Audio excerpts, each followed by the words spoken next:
తెలుగు రాష్ట్రాలకి టాలీవుడ్ నుంచి ఒక హీరో కమ్ పొలిటీషియన్ మళ్ళీ రాబోతున్నారా? మొన్నటికి మొన్న తమిళనాడు ఎలక్షన్స్లో హీరోగా యాక్ట్ చేసి ప్రజల మనసును దోచుకొని ఆపై సీఎం చైర్కి తమిళనాడు ప్రజల్ని సింగిల్ హ్యాండ్తో పాలిస్తున్నాడు విజయ్ తలపతి.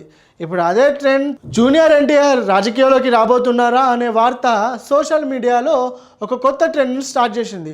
అయితే దీనికి సంబంధించి ఎన్టీఆర్ ఫ్యాన్స్ అయితే అతను ఖచ్చితంగా రాజకీయాల్లోకి వస్తున్నారు, ఇక చంద్రబాబు గద్దె దించి ఎన్టీఆర్ని గద్దెక్కించి తాతను మించిన మనోని పాలనని ఆంధ్ర ప్రజలు చూస్తారని ఎన్టీఆర్ ఫ్యాన్స్ కొంతమంది మాట్లాడుతున్నారు. అయితే ఈ విధంగా సాగుతున్న క్రమంలో ఎన్టీఆర్ గారి టీం అఫీషియల్ టీం నుంచి ఒక లేఖ విడుదల చేశారు. ఆ లేఖలో ఏముందో తెలుసా? రాజకీయాలపైన, సినిమాలపైన, ఎన్టీఆర్ గారి వ్యక్తిగత విషయాలపైన వాళ్ళు చెప్తూ ఈ విధంగా ఒక లేఖ రాశారు. అయితే సోషల్ మీడియాలో వస్తున్న వార్తలన్నీ, వాటికి సంబంధించిన వీడియోలన్నీ అవాస్తవం. అంటే ఎన్టీఆర్ గారు రాజకీయాల్లోకి వచ్చే అవకాశం ఇప్పట్లో లేదు, రావాలనుకుంటే ముందుగానే అతను ఇన్ఫర్మేషన్ ఇచ్చి అఫీషియల్ టీం నుంచి చెప్తారని ఆ విధంగా చెప్పారు. అది ఆ పక్కకు పెడితే ఇప్పుడు తిరుపతిలోని ఒక హాస్పిటల్లో డొనేషన్ కార్యక్రమాలు చేయనున్నారు మన జూనియర్ ఎన్టీఆర్.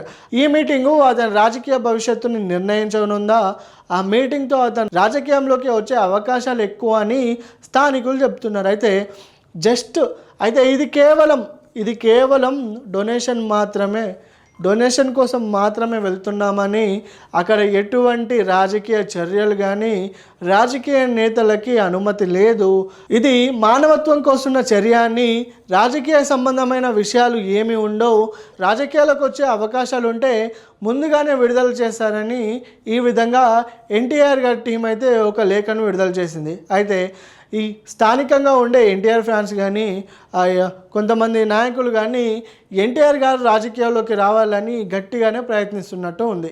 అయితే ప్రస్తుతానికైతే తిరుపతిలో డొనేషన్స్ కోసం మాత్రమే వెళ్తున్నారు, ఎటువంటి రాజకీయ ప్రవేశం చేయట్లేదని ఎన్టీఆర్ గారి టీం అయితే అనౌన్స్ చేసింది.